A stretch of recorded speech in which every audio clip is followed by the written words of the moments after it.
Alléluia. Bonjour, bonjour, frères et sœurs de la cathédrale Harvest Anglais, Harvest International, de la cathédrale de- des hommes et des femmes qui sont des ouvriers de l'Éternel. Bonjour à tous, Église de Dieu, frères et sœurs dans la foi de Christ. Alléluia. Encore nous rencontrons ce midi pour partager avec vous une parole pour toi. Et comme toujours, je prie que votre vie a été vécue pour donner gloire à Dieu. Et que Dieu qui est fidèle, qui est en vous, a aussi été toujours présent pour vous assister et pour vous donner toutes les armes nécessaires pour que vous puissiez accomplir la mission d'être une lumière et un sel dans ce monde. Prions ensemble avant de commencer. Seigneur, merci pour ce moment. Merci pour le Saint-Esprit qui est avec nous et qui est en nous. Saint-Esprit, prend le dessus de toutes choses maintenant. Merci de la parole inspirée, qu'on puisse être, Seigneur, fortifié, encouragé, ô Dieu, à servir, Seigneur, dans ce ministère que tu nous appelles, ô Dieu, à être des ouvriers dans la moisson. Merci pour ce qu'on a reçu en Christ, toutes les bénédictions spirituelles, ô Dieu, dans lesquelles nous pouvons nous jouir. Ô Seigneur, sois glorifié pour ta bonté, pour ton salut. Au nom de Jésus-Christ. Amen. Ce midi, j'aimerais vous encourager avec une parole. En tant que chrétiens, nous sommes endettés envers le monde entier devant Dieu. Et ça, c'est important que nous le sachions. On va parler de nous, de ce que nous avons en Christ comme bénédiction et ces grâces que nous avons. Il y a des grâces qui sont données pour notre consommation, mais il y a des grâces qui appellent à notre responsabilité de pouvoir nous décharger de ces charges que Dieu a mises dans nos vies. Donc, en tant que chrétiens, nous sommes endettés envers le monde entier devant Dieu. Romains 1, de 14 à 17, notre passage. Romains 1, de 14 à 17. Je me dois aussi bien aux Grecs, c'est Paul qui parle. Je me dois aussi bien aux Grecs qu'aux barbares, aussi bien aux sages qu'aux insensés. Ainsi, pour autant qu'il dépend de moi, je suis prêt à vous prêcher l'Évangile, à vous aussi qui êtes à Rome. Car je n'ai pas honte de l'Évangile de Christ, car c'est la puissance de Dieu pour le salut de quiconque croit, aux Juifs d'abord et aussi aux Grecs. Car en lui, l'impartialité de Dieu est révélée de foi en foi, selon qu'il est écrit, le juge vivra par la foi. Quelle parole! Paul, ce grand apôtre, nous dit ici qu'il est endetté, alléluia, à prêcher l'évangile de Jésus-Christ, l'évangile de salut au monde entier devant Dieu. Donc, en tant que chrétiens, alléluia, nous sommes appelés à l'évangile, alléluia, de Dieu. Nous sommes redevables à chaque âme perdue dans ce monde. Nous sommes redevables. Dieu va nous demander des comptes à chaque âme dans ce monde-là. C'est donc une dette que nous devons nous acquitter. Et Dieu exigera sûrement de nous de rendre compte de cette dette-là. Évidemment, ce n'est pas pour être empêché d'entrer dans le royaume de Dieu. Non, pas du tout. Non, mais nous allons sûrement faire faillite. Nous allons sûrement perdre certaines récompenses que nous puissions avoir. Alors, mais parce qu'on n'a pas fait l'œuvre de chercher les âmes, alors il y aura des récompenses qui ne pourront pas nous être données au dernier jour. Nous sommes les ambassadeurs de Dieu dans le monde. Amen. Nous sommes appelés et sommes faits intendants pour servir dans le ministère de l'Évangile. La bonne nouvelle de Dieu, l'humanité qui doit venir au salut par la croix de Jésus-Christ. Frères et sœurs, donc, j'aimerais qu'on prenne un moment et essayer de réviser, d'être honnête et réviser ce que nous avons en Christ dans le royaume de Dieu. Amen. En tant qu'héritier, qu'est-ce que nous avons dans le royaume de Dieu? En tant qu'héritier, nous bénéficions de biens spirituels. D'un côté, pour que nous puissions nous en jouir pour nous-mêmes, mais d'un autre côté, nous sommes rendus responsables envers les autres. Donc, on verra donc quelques éléments de ces grâces que nous avons en Christ. En Christ, nous bénéficions de l'assurance sûre du salut. Nous devons savoir cela. Et évidemment, nous vivons cette grâce. Mais je sais, il y a un but pour lequel on commence ainsi. En Christ, nous bénéficions de l'assurance sûre du salut. En Christ, en numéro 2, en Christ, nous bénéficions d'entrer au paradis sans aucune œuvre de mérite de notre part. Nous avons ces grâces-là en Christ. Amen.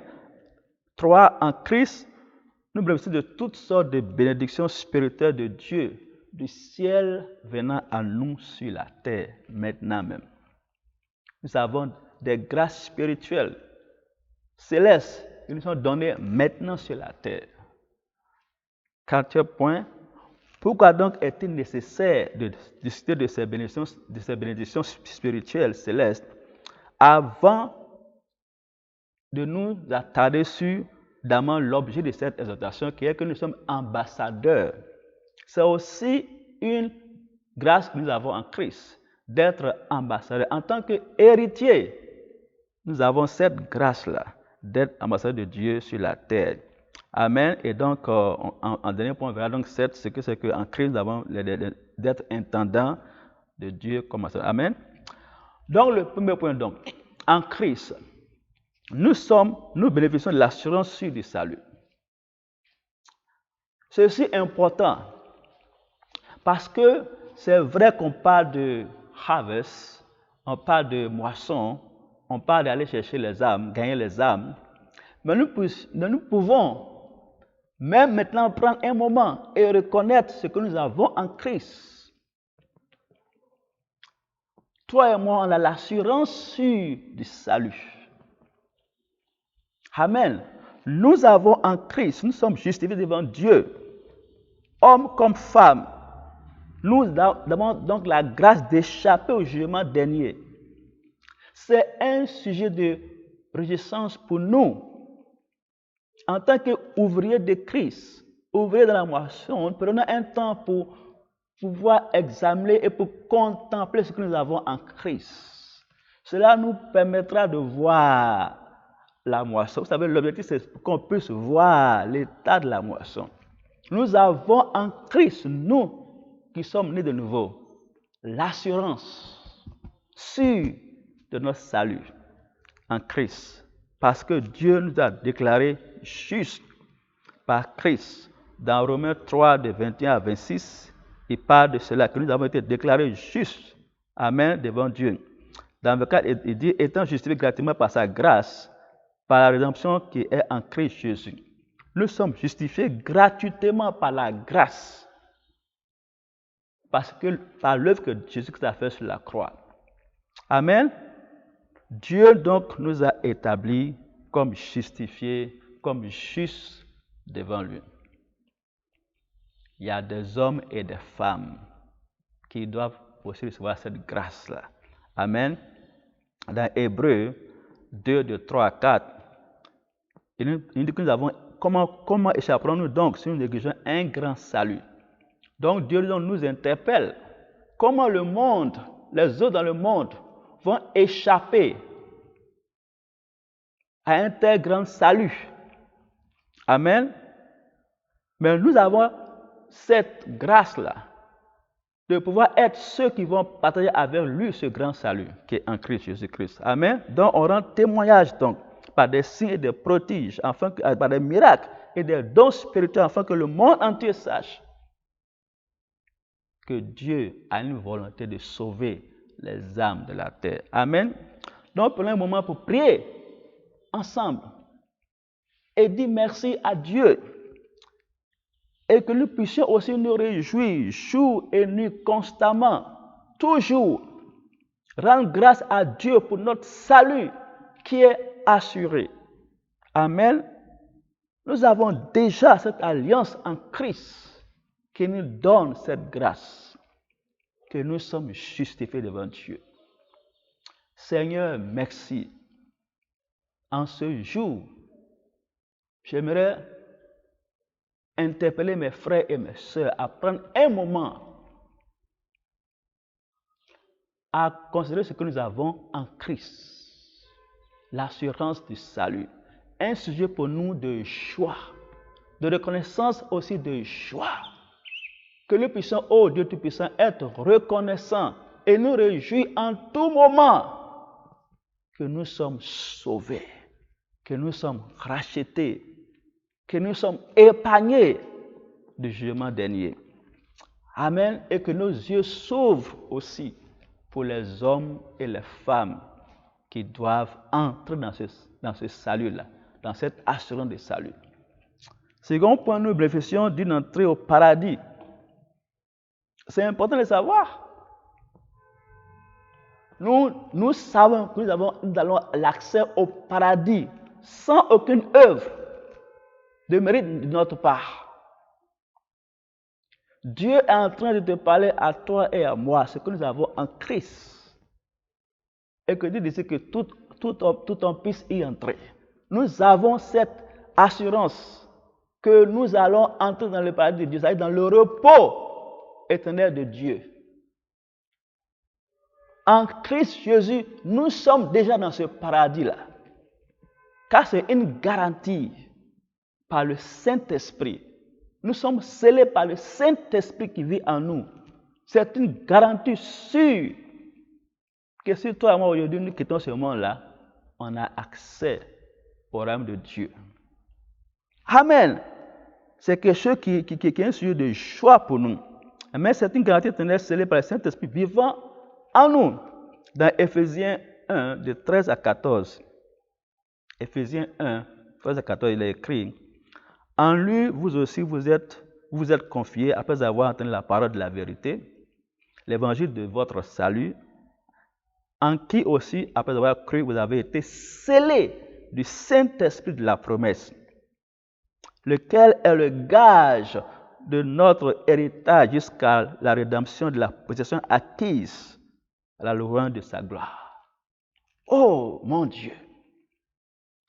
Nous avons le sceau de l'Esprit Saint sur nous, que nous appartenons à Dieu, et on aura accès au paradis.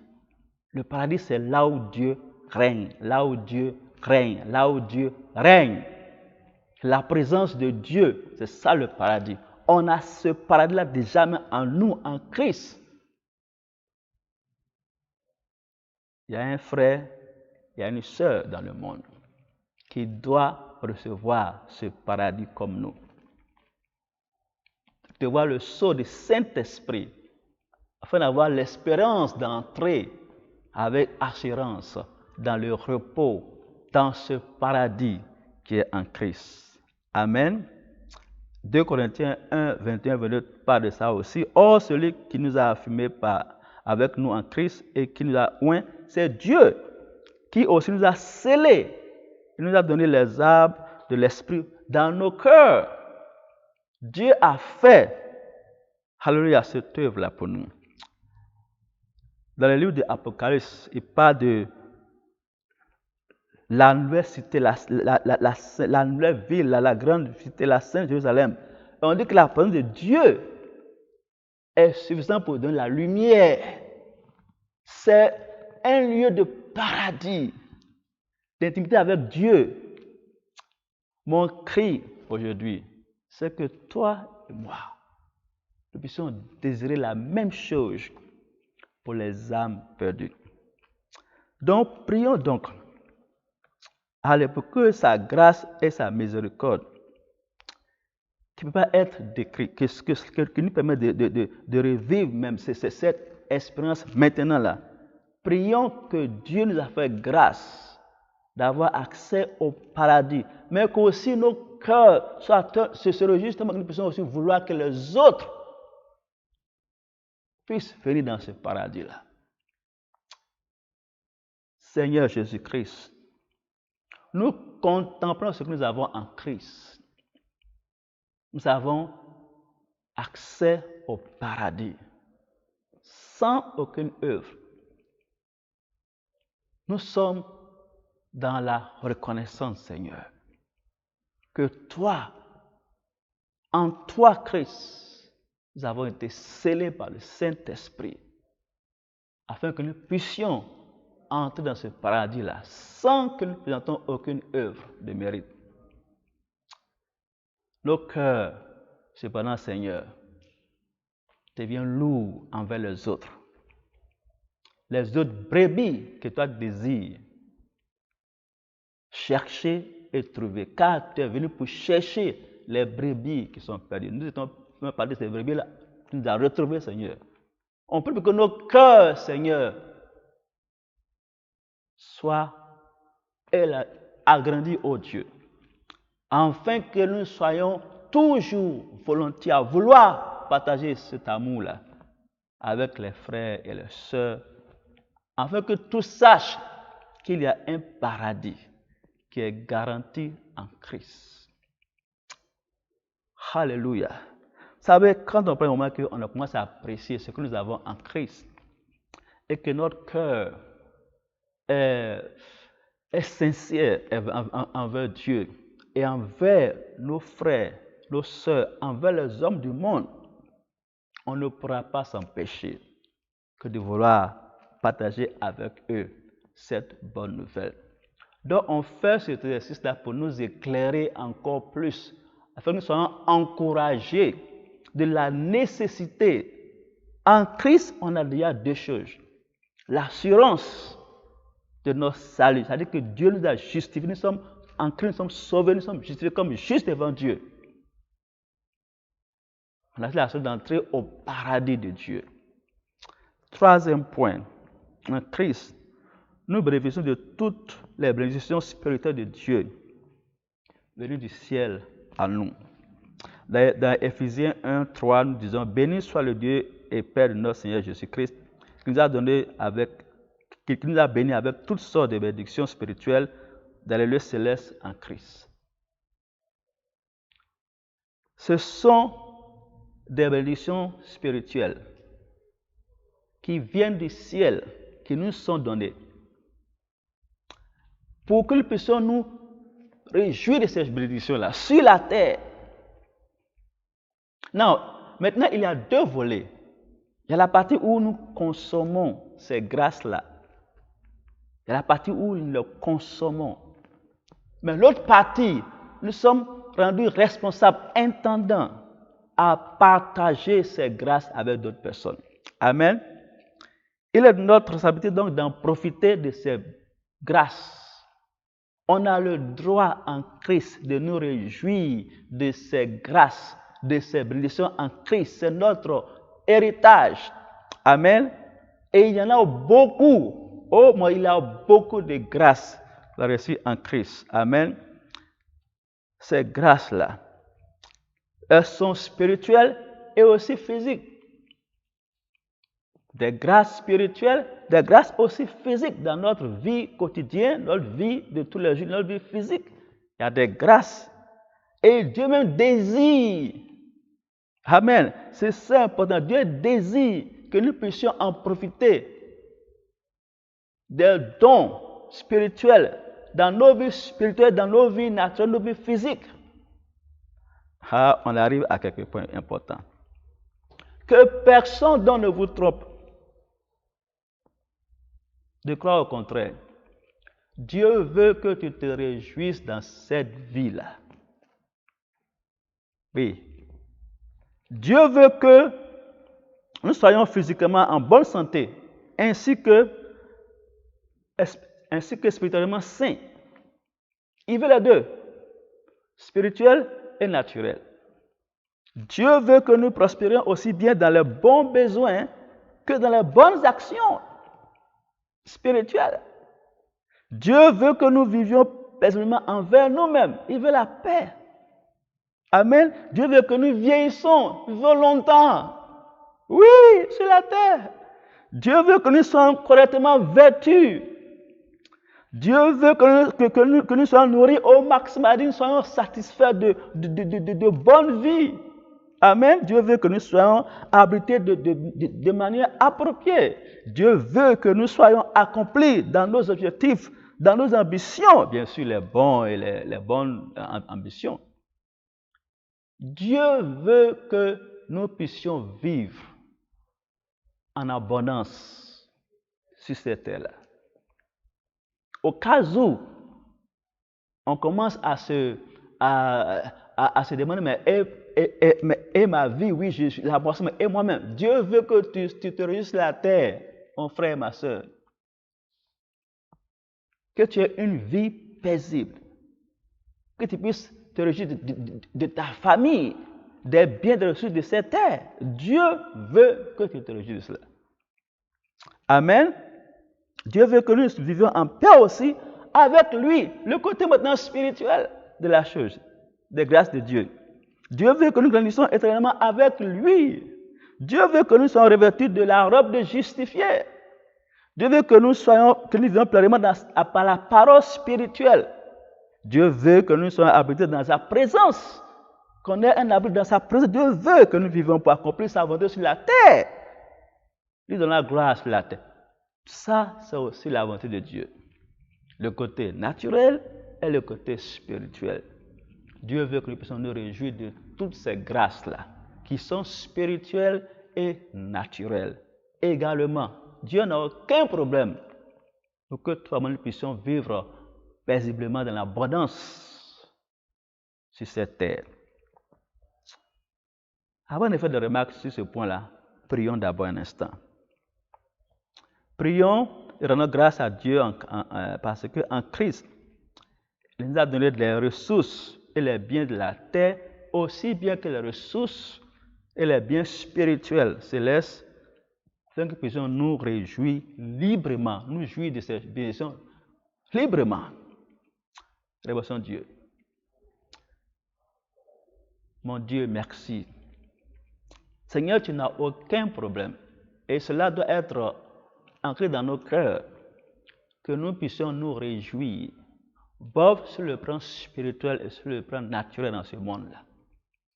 J'exhorte mon frère et ma soeur qui m'écoutent en Christ, que Dieu, tu n'as aucun problème pour que nous puissions vivre dans l'abondance, dans la sainteté, comme dans l'abondance, dans la santé, comme dans la prospérité, dans les biens de ce monde, comme dans la paix, comme dans la joie, comme dans tout bon besoin.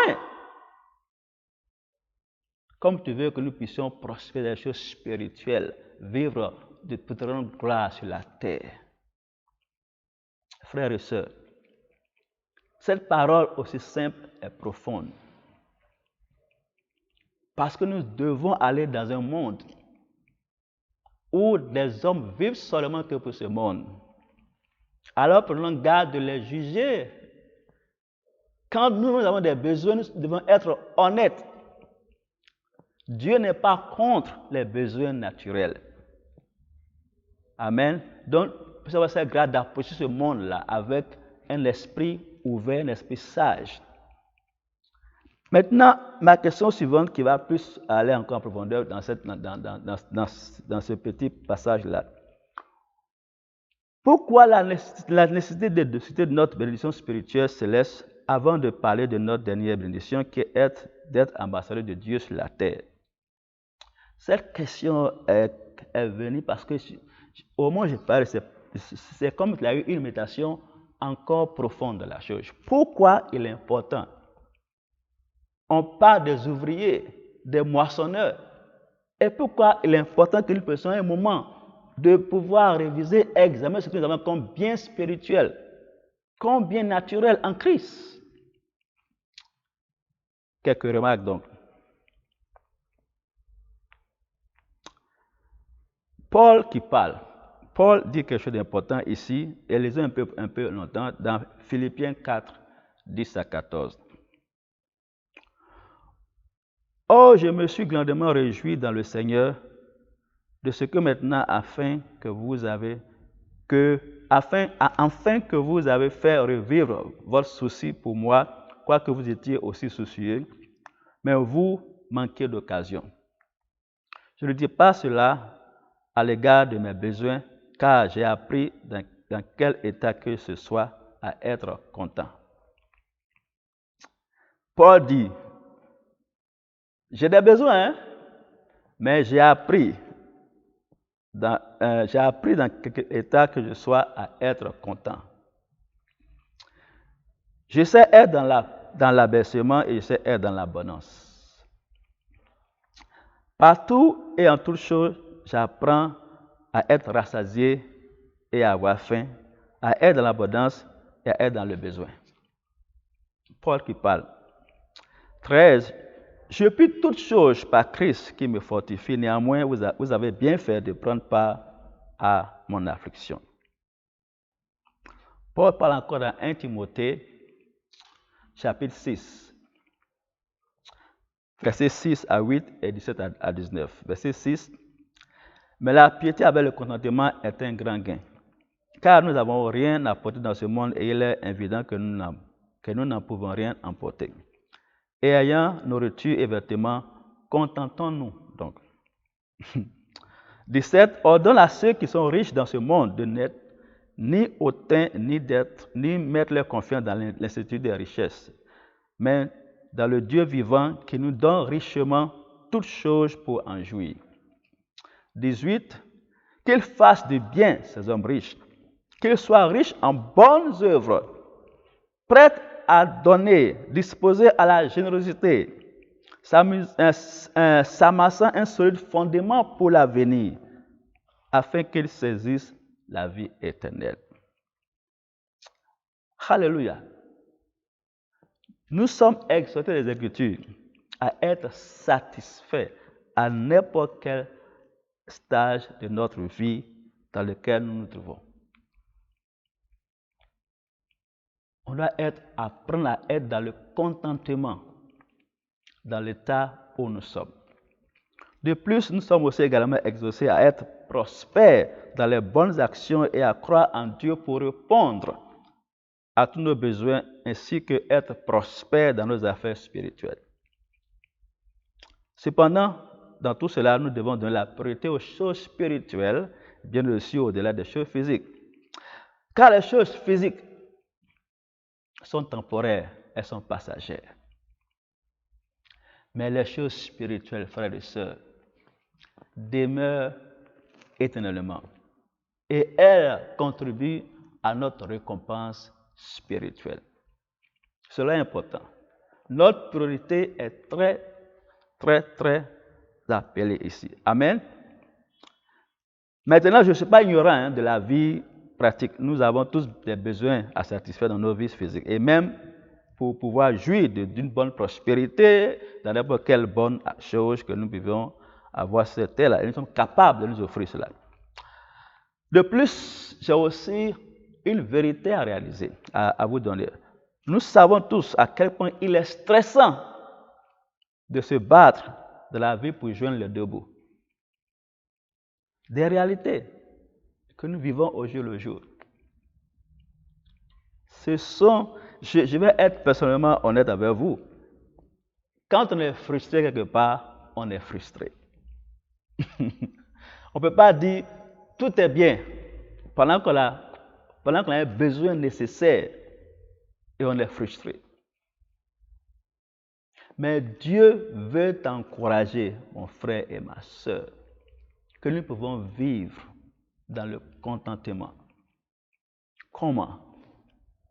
Nous pouvons vivre le contentement pendant que nous attendons que Dieu agisse. Demeurons dans la foi et dans la prière et faisons tout ce que nous pouvons faire en tant qu'humains et attendre que Dieu intervienne. Et Dieu est fidèle. C'est une autre vérité dans laquelle j'ai la certitude. Dieu répond toujours à nos prières. Dieu a promis d'être avec nous et de nous aider en Christ. Et Dieu agit toujours.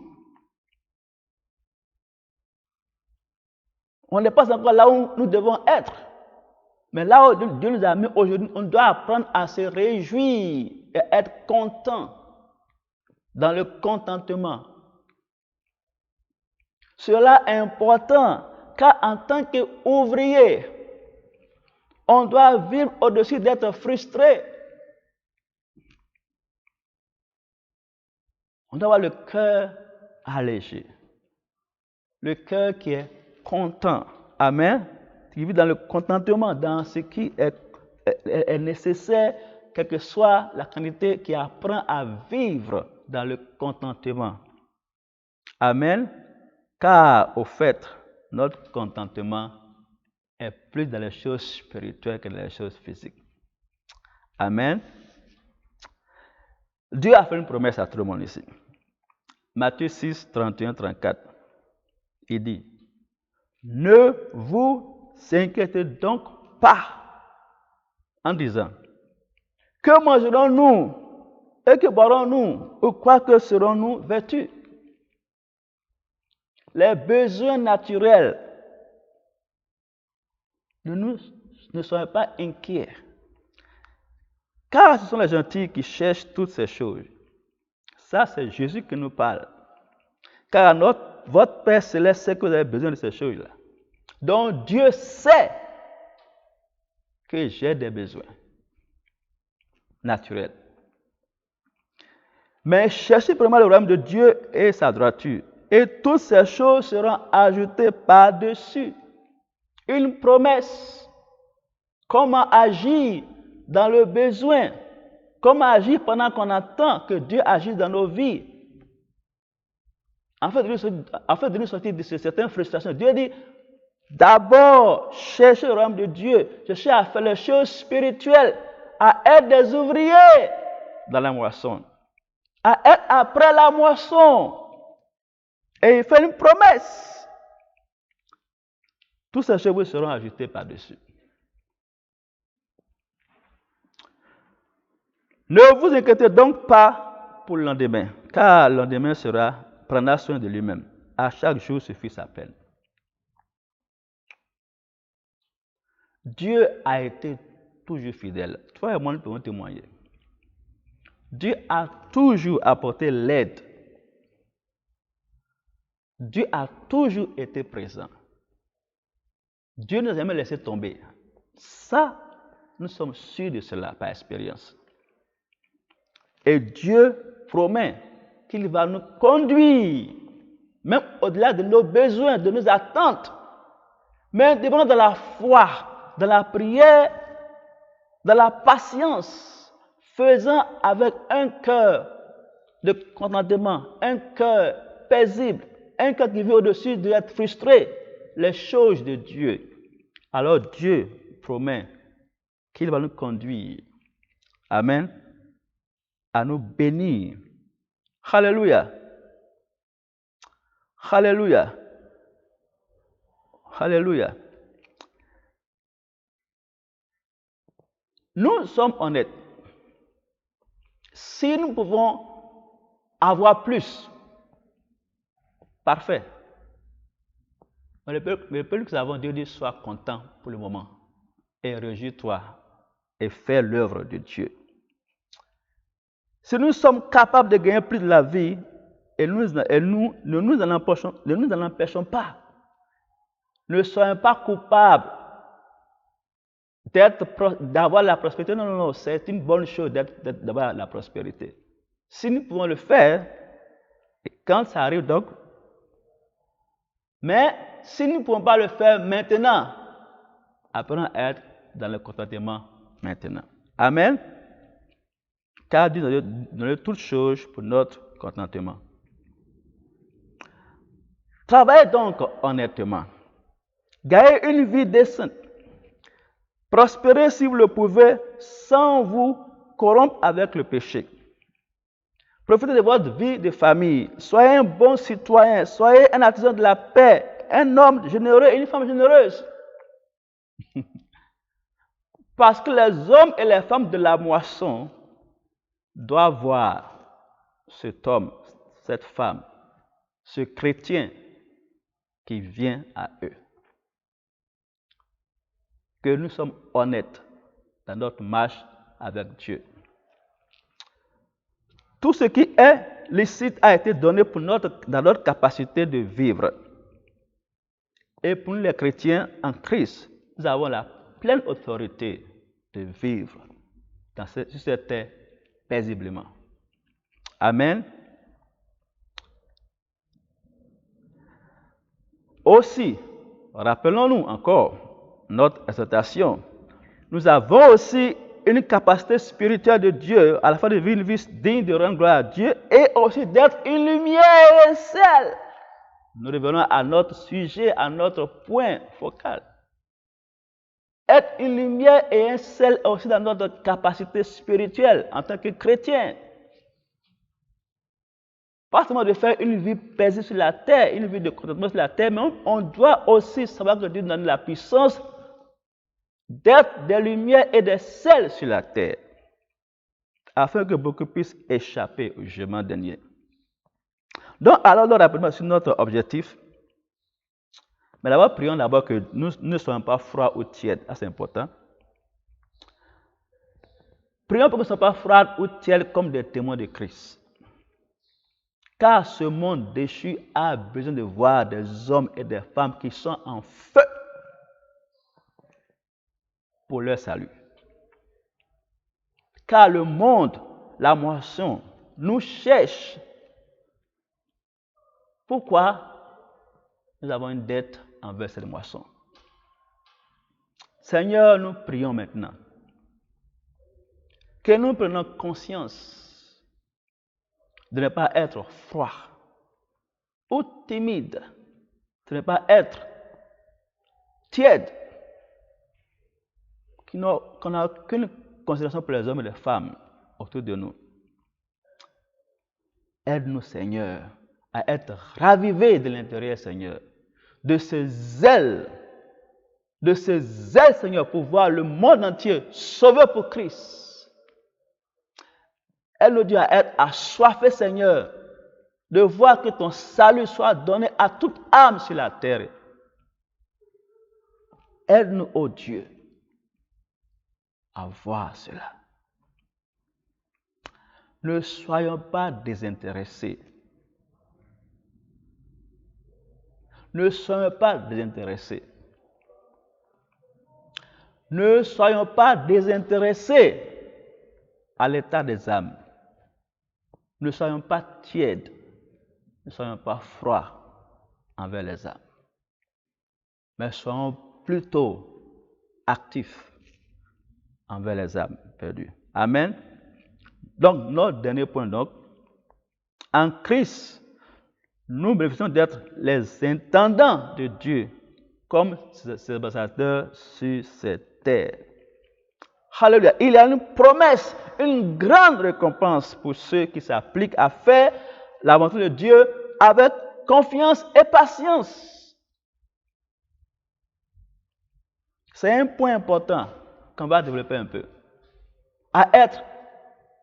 Avoir la confiance en Dieu et être patient dans l'œuvre de la moisson. Hébreux 10, 35, 36 dit: Ne rejetez donc pas au loin votre confiance qui a une grande récompense. La confiance qu'on a en Dieu. Dans la confiance de continuer pendant qu'on attend patiemment que Dieu fera et que Dieu est capable de faire. Il y a une récompense. Car nous avons besoin de patience afin qu'après que vous ayez fait la volonté de Dieu, vous puissiez recevoir la promesse. C'est dans un contexte, mais on peut appliquer ce contexte-là, cette parole, à notre contexte de la moisson. Oui, la moisson est abondante, elle est grande et entièrement mûre pour la récolte. La récolte, là, elle peut être écrasante à cause de sa taille. C'est une grande récolte. Amen. La récolte, la moisson a beaucoup de variétés d'âmes là-bas. La moisson, quelquefois, est remplie d'entêtement. La moisson est dans une grande tromperie dans les fausses religions. La moisson est dans le haut degré de convoitise des yeux, de la convoitise de la chair, de l'orgueil de la vie. La moisson, elle est grande, elle est mûre, elle est compliquée, elle est liée. Et quelquefois, quand on voit la moisson, c'est comme si on est tellement envahi par la moisson. Mais non, frères et sœurs. Nous ne devons pas avoir une attitude de passivité. Nous ayons plutôt une posture d'activité. Amen. Nous pouvons nous-mêmes devenir insensibles aux âmes, insensibles à leurs âmes, à leurs cris. Si nous regardons la taille de la moisson, si nous voulons comprendre comment la moisson est dure, on peut finir par jeter les âmes. Amen. Nous avons une parole ici qui va nous aider à comment approcher la moisson. Car Dieu nous-mêmes nous a exhortés. Dans Marc 10, 26, 27. Et les disciples, au temps de Jésus-Christ, et ils s'en étonnèrent encore davantage, disant entre eux, qui donc peut être sauvé? Jésus-Christ a parlé des riches, disant que les traits, il sera dû pour un riche, mais ne pas compris le contexte dans lequel Jésus-Christ a dit cela. À cause de l'attachement des choses de ce mois-là. Mais donc, ils sont surpris car nous tous on veut être riches là. Et donc, mais qui donc peut être sauvé si on doit tout laisser, si on ne doit pas s'attacher? Jésus répond. Jésus posa le regard sur eux. Dieu pose le regard sur toi, mon frère, sur toi, ma soeur, sur moi. Et Dieu nous dit, cela est impossible aux hommes. Oui, c'est vrai. C'est impossible à nous en tant qu'êtres humains d'aller gagner la moisson pour Christ. C'est impossible. Elle est grande. Elle est entêtée. Elle est dans la convoitise. Elle est enchaînée. Elle est sous des jougs spirituels des ténèbres. Donc c'est impossible pour nous les hommes. Mais non quant à Dieu. Car avec Dieu, toute chose est possible. Amen. Avec Dieu, toute chose est possible. Il reprend quelque part encore dans Matthieu 17, 20, 21. Jésus leur dit, à cause de votre incrédulité. Car en vérité, je vous dis, si vous avez la foi comme un grain de moutarde, vous direz à cette montagne, déplace-toi d'ici là, et elle se déplacerait. Et rien ne vous sera impossible. Quoi qu'il en soit, cette parole de diable ne sort que de la prière et du jeûne. Il y a des choses de la moisson. Il y a des chaînes qui doivent être brisées. Pour que la moisson voie cette lumière en nous. Nous sommes appelés à prier et à jeûner. Car il y a des sortes de diables, des sortes d'opposition, des sortes de chaînes, de jougs, de poids qui vont être dégagés par la puissance de Dieu, par la prière et par le jeûne. Donc le Christ nous enseigne ici donc que si nous portons nos yeux sur la moisson, sur comment elle est difficile, elle est entêtée, nous allons être dans l'incrédulité. Mais portons notre foi notre petite foi en Christ, en Dieu, alors notre Dieu qui est grand, nous donne donc la victoire, la force nécessaire d'aller gagner ces âmes-là. Amen. C'est une œuvre que Dieu lui-même fait en nous et à travers nous. Donc, on n'a rien à être inquiet.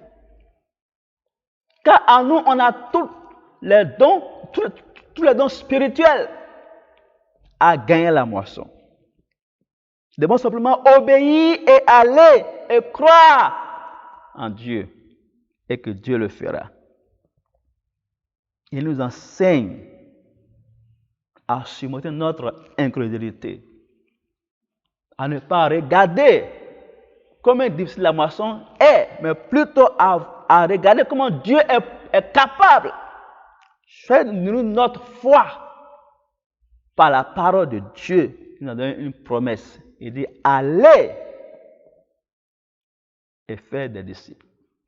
Amen. Nous avons une parole qui est avec nous. Parole qui nous fortifie à gagner la moisson. Amen. Dieu est bien capable de sauver n'importe quelle âme, n'importe quel pécheur. Peu importe ce que ce pécheur fait ou que ce pécheur est. Dieu est capable de sauver n'importe quelle âme. Donc nous n'avons pas d'excuses. Il n'y a rien qui puisse nous opposer dans ce monde à gagner les âmes. Les forces des ténèbres ne peuvent pas nous opposer. Car Christ bâtit son Église, bâtit son royaume par le Saint-Esprit, par sa parole, par son sang versé. Et il nous appelle, nous, à être ses témoins. Cette parole est une parole vraiment pour nous conscientiser. Nous avons des grâces en Christ que nous pouvons consommer. Et c'est notre droit, quand nous sommes en Christ, des héritiers de Dieu. Nous avons des grâces aussi qui nous demandent d'être responsables, d'être redevables, qui nous demandent d'agir, de nous élever et d'agir, car Dieu attend cela de nous. Frères et sœurs, il est écrit,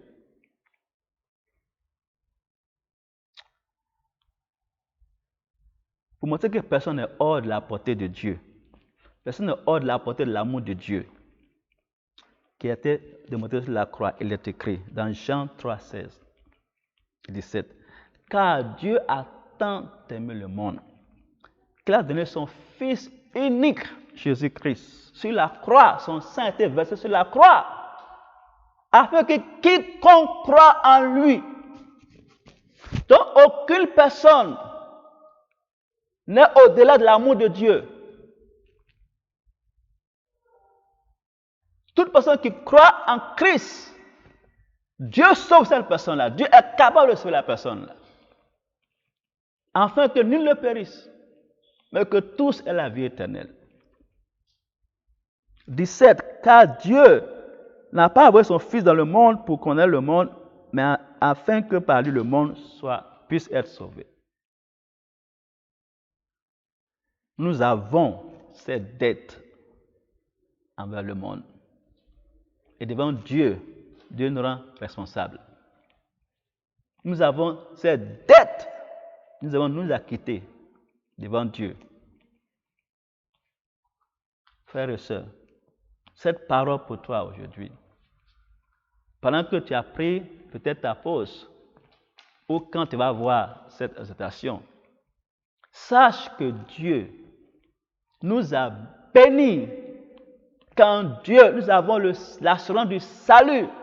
En Dieu, nous avons l'assurance du paradis. En Dieu, nous avons les biens, les dons spirituels. En Dieu, nous avons le droit de nous réjouir. De jouir des ressources de la terre. Des ressources naturelles comme spirituelles. Des biens naturels comme spirituels. C'est notre droit en tant qu'heir, en tant qu'héritier. Dieu n'a aucun problème avec nous de prospérer. Mais nous devons comprendre que là où nous sommes maintenant, nous devons apprendre à vivre au-delà d'être frustrés. Car nous avons des manquements qui sont réels dans nos vies. Nous avons des besoins qui ne sont pas encore accomplis. Mais vivons au-delà de ces choses. Soyons dans le contentement, car en Christ, nous avons des biens, des grâces spirituelles. Dans lesquelles nous pouvons nous réjouir et nous jouir. Mais au-delà de cela, nous avons des grâces qui nous donnent des intendants. Et notre cœur est ouvert comme Christ, qui a pleuré sur Jérusalem. Notre cœur est ouvert pendant qu'on contemple ce que nous avons en Christ. Alors nous devons aussi pouvoir entendre les cris et les voix, les âmes, des âmes perdues, les âmes liées. Elles doivent aussi venir à Christ. Et ta vie est la solution. Ta vie de témoin. Ta vie de témoin. Ta vie de témoin, c'est-à-dire celui qui a un message, celui qui a connu quelque chose, celui qui est témoin de quelque chose. De quoi? Ce que Dieu a fait sur la croix. Tu es un témoin que Dieu a envoyé Christ pour sauver le monde. Tu es un témoin de la croix de Christ. Tu es un témoin que Jésus-Christ est la vie. Tu es un témoin. C'est donc à toi de partager au monde ce témoignage-là. Qu'il y a une assurance de salut qui est donnée. Qu'il y a un paradis qui est donné. Qu'il y a des biens spirituels célestes qui sont donnés. Amen. Frères et sœurs, Dieu désire que sa gloire couvre toute la terre. C'est-à-dire que tout homme et toute femme puissent l'adorer, puissent le connaître, puissent le louer. Et toi et moi, nous sommes rendus intendants. Alors frère, j'espère qu'en ce jour, le message qui a été inspiré te pousse à réfléchir pour ta propre vie, là où tu es aujourd'hui, de la vie naturelle, et à apprendre à être content. Et pendant que tu te contentes de ce que tu as maintenant et que tu désires avoir plus, que Dieu n'est pas contre, pendant que tu es content de ce que tu as en Christ comme les biens spirituels, alors que ton cœur aussi puisse être élargi envers les autres. Paul dit, ce que nous avons lu au commencement, qu'il est redevable aux Grecs et aux barbares, aux sages et aux insensés. Tout homme, les sages qui ne savent pas, insensés qui ne savent pas, les Grecs qui ne savent pas, les barbares qui ne savent pas, nous avons la lumière en Christ en nous. Amen. Prions donc pour finir. Seigneur Jésus-Christ, cette parole inspirée est pour nous encourager à ne pas nous apitoyer sur là où nous sommes maintenant, à apprendre à vivre dans le contentement et évidemment à désirer avoir encore plus, car tu n'es pas contre cela. Puissions aussi apprécier ce que nous avons sur le plan spirituel en Christ, en toi, ô Dieu. Et que nos cœurs aussi soient élargis envers les âmes qui ne connaissent pas la vérité.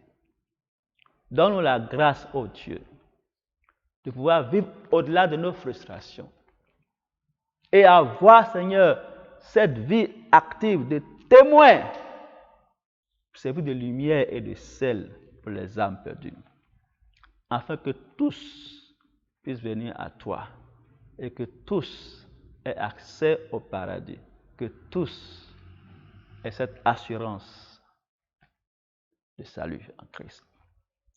Alléluia, au nom de Jésus-Christ. Dieu vous bénisse.